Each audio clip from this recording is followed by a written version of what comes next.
नमस्कार दोस्तों, मैं Indresh Maurya super study zone पर आप सभी लोगों का स्वागत अभिनंदन है। आज हम लोग बहुत महत्वपूर्ण टॉपिक पर चर्चा करेंगे जिसका नाम है संविधान की परिभाषा। अब सभी लोग संविधान पढ़ते हैं।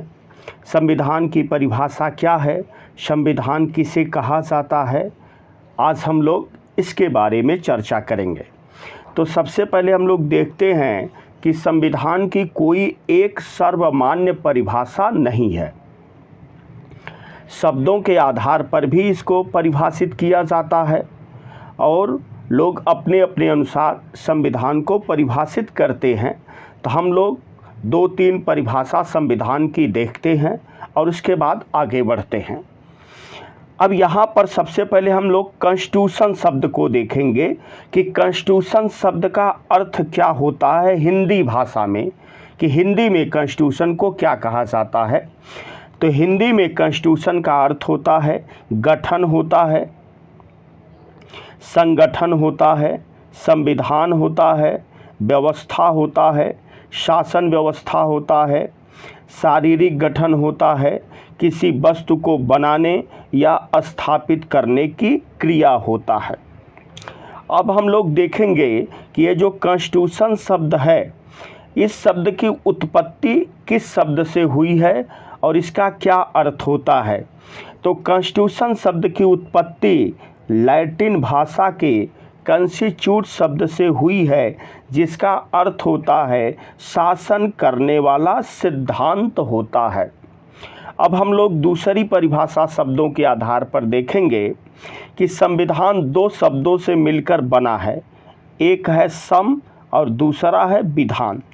अब यहाँ पर हम लोग देखेंगे एक सम का क्या अर्थ है और विधान का क्या अर्थ है। तो सम का अर्थ है सम्यक है, संपूर्ण है, समान है, और विधान का क्या अर्थ है नियम कानून है।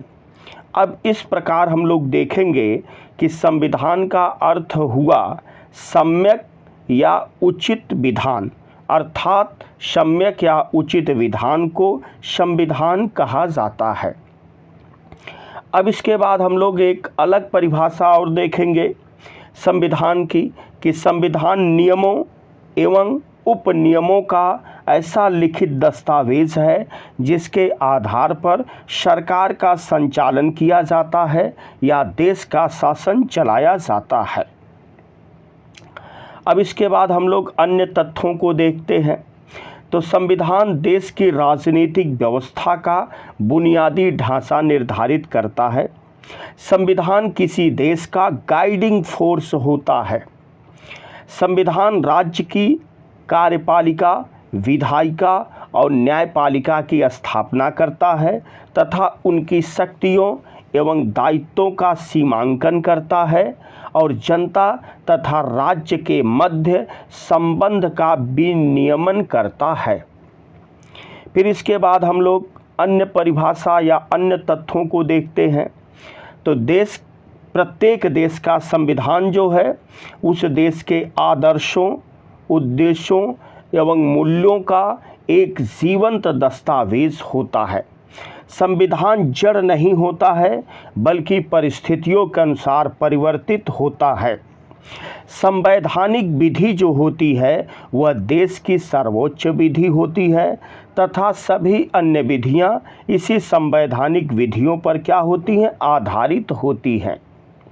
अब इसके बाद एक और परिभाषा हम लोग संविधान की देखते हैं कि संविधान लिखित या अलिखित दस्तावेज होता है जो उस देश के नीतियों एवं सिद्धांतों का एक संग्रह होता है जिसके आधार पर उस देश की शासन व्यवस्था का संचालन किया जाता है।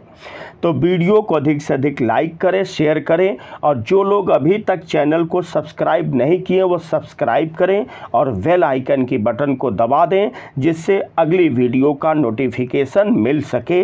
जय हिंद।